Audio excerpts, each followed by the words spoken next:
Hi, welcome to my channel. My name is Hugo, and today we're going to see what's going to be the best stocks for this week. I'm going to show you 4 stocks that I found that we're going to work for this week and with high dividends than more than 5%. And we're going to see as well my portfolio, and we're going to see the market analysis on Bitcoin and the SP500. So stay around. Before we start the video, please don't forget to hit the subscribe button. Only 3.9% of my viewers are subscribers, and I need your help to reach that 1,000 subscribers. So smash that button. Let's get back to the video. So we're starting the week with the ticker WMB, Williams Companies Inc.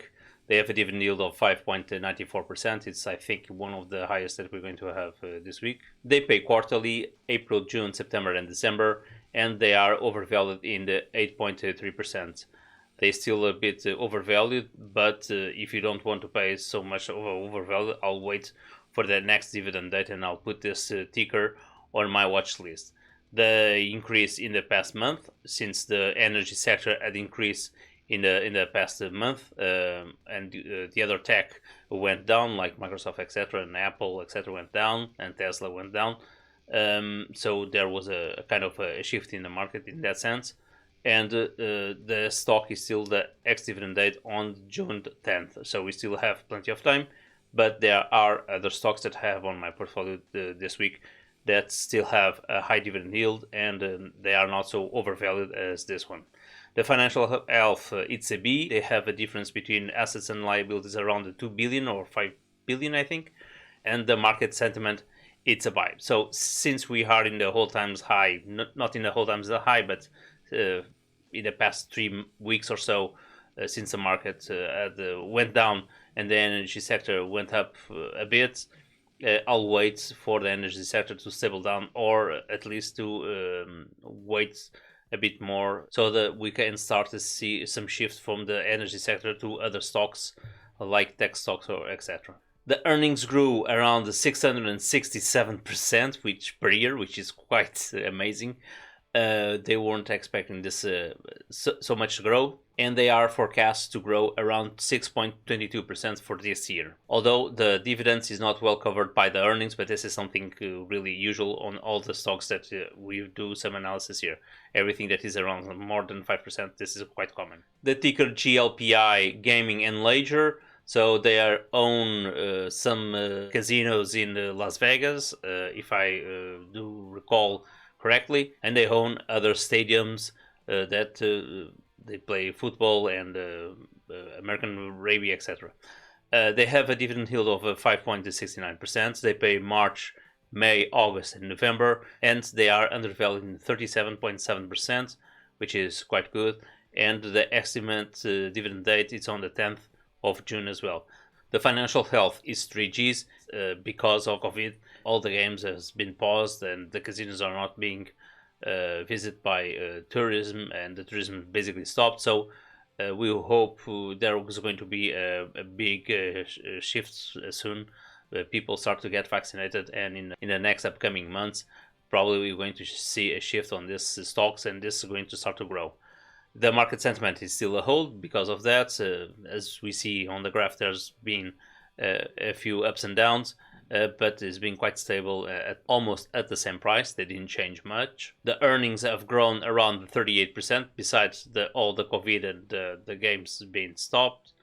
But we have forecast earnings for this year around 5.2%. The only risk here, and due to the COVID, some of the shareholders has been diluted along the year, but this is something that we may see a shift on the next upcoming months. The ticker PPL or PPL Corp, I think I did already mention this stock on my channel.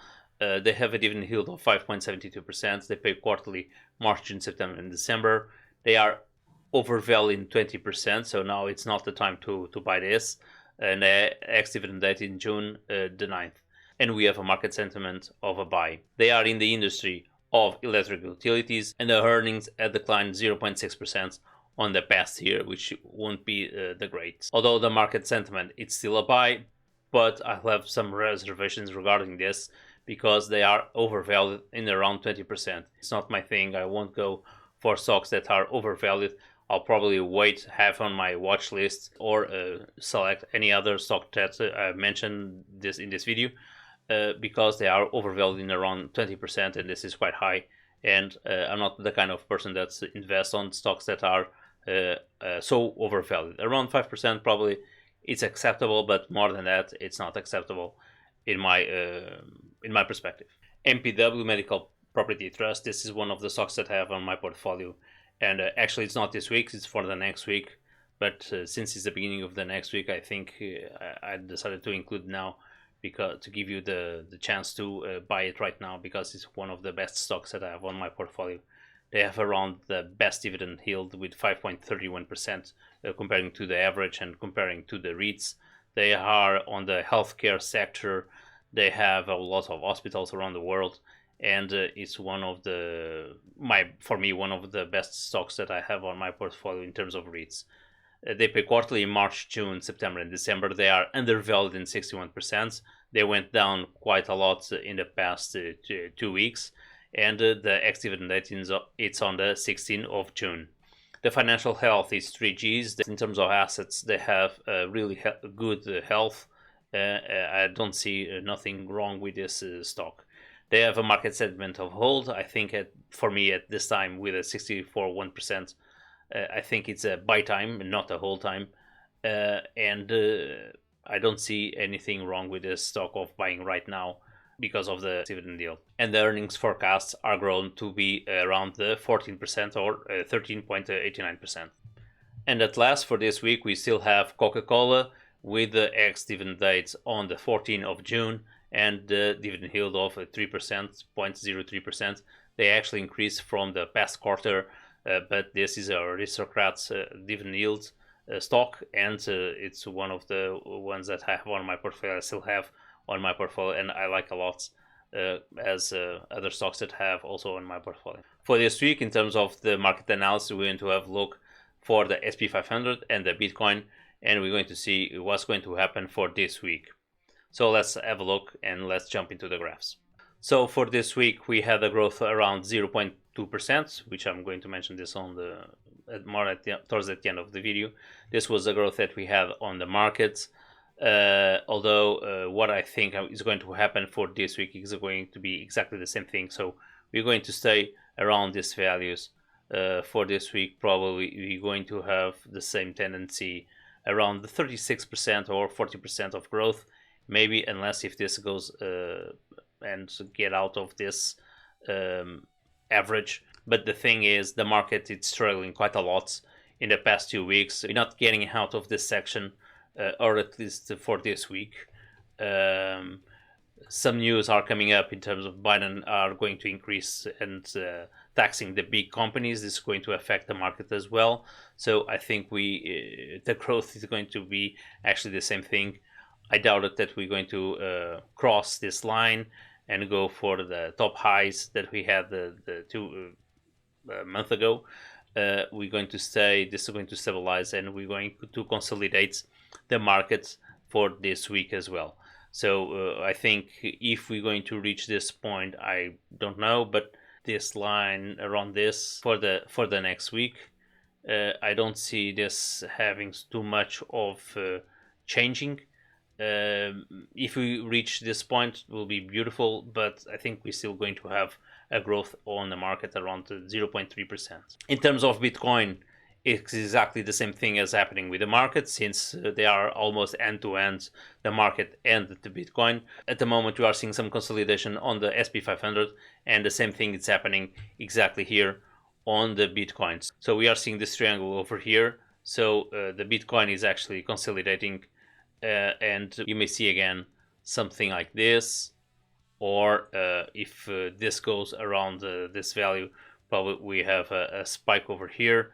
But I doubt it.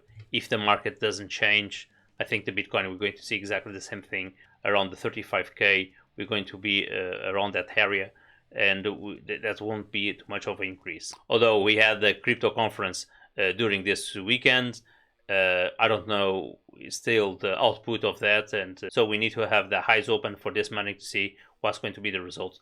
If we actually going to start to have a spike or if we're going to consolidate, still consolidating as the SP500. On the MACD, we're exactly seeing the same things. We're going to have a bull market now for the next week or so, but this probably won't be so much of a uptrend. Will be more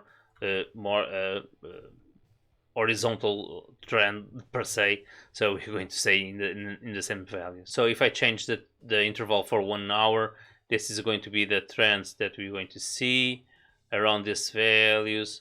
This is going to be around here, and won't get out of these trends. If actually we reach this point, probably we're going to have a spike, but that we'll see that result as well on the SP500. If you're going to have a spike, as we will see that on the Bitcoin as well. But regarding the crypto conference, I'll wait for Monday to see what's going to happen. Probably we're going to see some surprises here, which I hope so, and we get out of this consolidation, and we're going to start to see some increase on the Bitcoin. So if you want to copy all my trades, you can do it by searching my nickname Kenite on the eToro, and you can get and copy all the trades at one time. And you're going to copy all these trades that I have open. At the moment, it's a nice time to buy because the market is not going so well. Actually, it's not increasing too much, and it's a nice time to copy the trades because we are seeing almost on the all-time lows. And I'm expecting to increase on the next coming days. Also, we have some open orders that we're going to execute in the next upcoming days and weeks, so stay tuned. And you can see this more towards the end of the video, which I'm going to show you all the strategy that I do and that happened during this week. In terms of portfolio performance, we had the increase of the market around 0.2%, which I already saw on the SP500 market analysis, and my portfolio had the growth of 2.11%.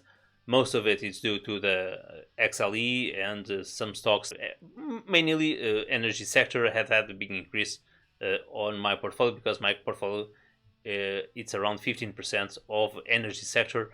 So that's why we had an increase of 2%, increase more than the last 2 weeks that we had in May, which was quite terrible. So basically we had an increase of 2 points during this week, much more than the entire month of May per se. Since inception, we had increase around 18.23%. From last week, we had around 14, almost 15. And this was a big increase just this week alone. The top 5 stocks this week was XLE, which I already mentioned, with an increase of 6%. Energy Transfer, Infracapital AMZA, which is one of the stocks that I have on my portfolio. Actually, not a stock, it's an ETF that I have on my portfolio, that they have leverage on their ETF. So when they increase quite a lot, but when they go down quite a lot as well. So, and they had the increase of 5.15%. Store Capital had the increase of 4.48%, and BP with the increase of 4.34%. And the ticker CVX had almost the same increase, which is Chevron, had almost the same increase as British Petroleum, BP, around the 4% adjust. So the energy sector had a big increase, and my portfolio had a big impact because of that increase. In terms of other performance indicators and actions, we had payments of Walmart, they had paid this week, Intel as well, AMZA, and Pfizer as a payment as well this week. The top payer was actually AMZA because I have a big investment there. And we receive a big chunk of money from AMZA. In terms of new acquisitions, we have none, but we have open orders for REML and SDIV. REML, it's one of the ETFs that I want to invest a little bit more. I don't have too much exposure on my portfolio. I want to be more exposed. They have also worked with leverage, so this is a really tricky stock, but they've been paying quite well during this year. And I think it's a quite stable ETF to have on my portfolio. So that's why I want to invest a little bit more, which contains around 11% of dividend yield because of the leverage that they have. SDIV, it's called the Global Super Dividend ETF. They have a dividend yield of 6.33%, which is quite good. Actually more than the actual DIV that I have on my portfolio. The ETF DIV that I have on my portfolio, it's around 6% at the moment. and I want to invest more on this one. They pay monthly as well, which is quite good, the same as DIV, but they hold different stocks on their portfolio, but they are stocks with a different market cap, but they pay a lot of dividends, and that's why I went for this, which I think is quite good. Let's see what's going to happen. I'm hoping to buy during this week. I'm going to invest around 5% of my portfolio, the same thing on the other ETFs that I have with high dividend yields and that pay monthly as well. So I'm really keen on this kind of ETFs.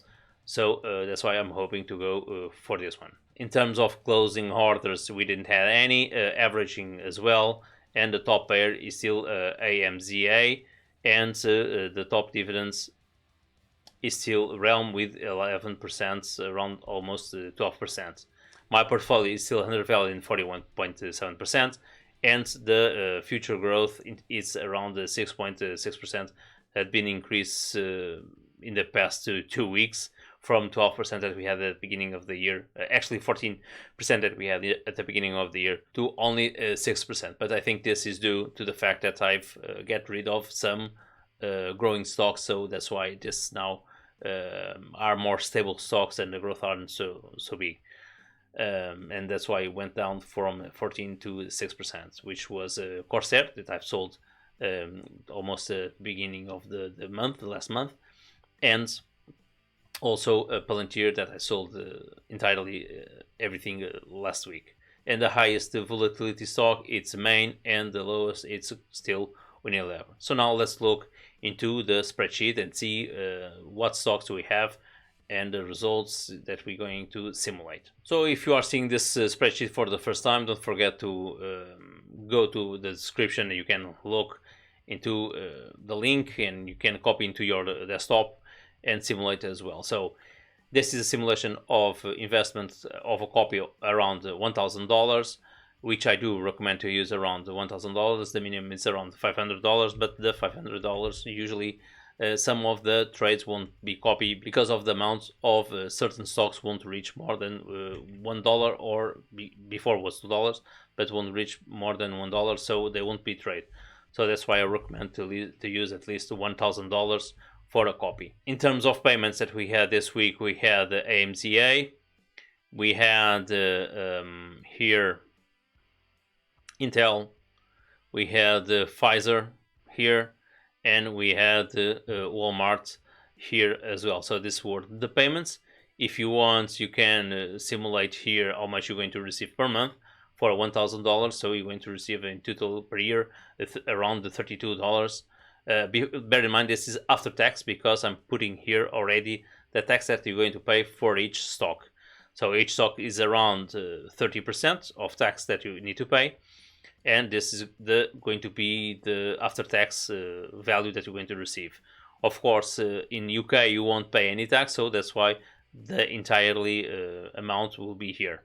So you can simulate this, see how much you're going to receive per month as well. So this is the real dividend yield. The real dividend yield is around 3%, but this is after tax. Usually it's around 5% of dividend yields totally, but in reality, what you're going to receive, it's a completely different thing.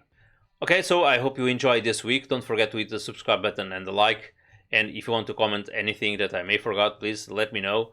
Leave a comment there, and I'll try to respond as soon as possible. So once again, guys, thank you, cheers, and see you next week. Bye-bye.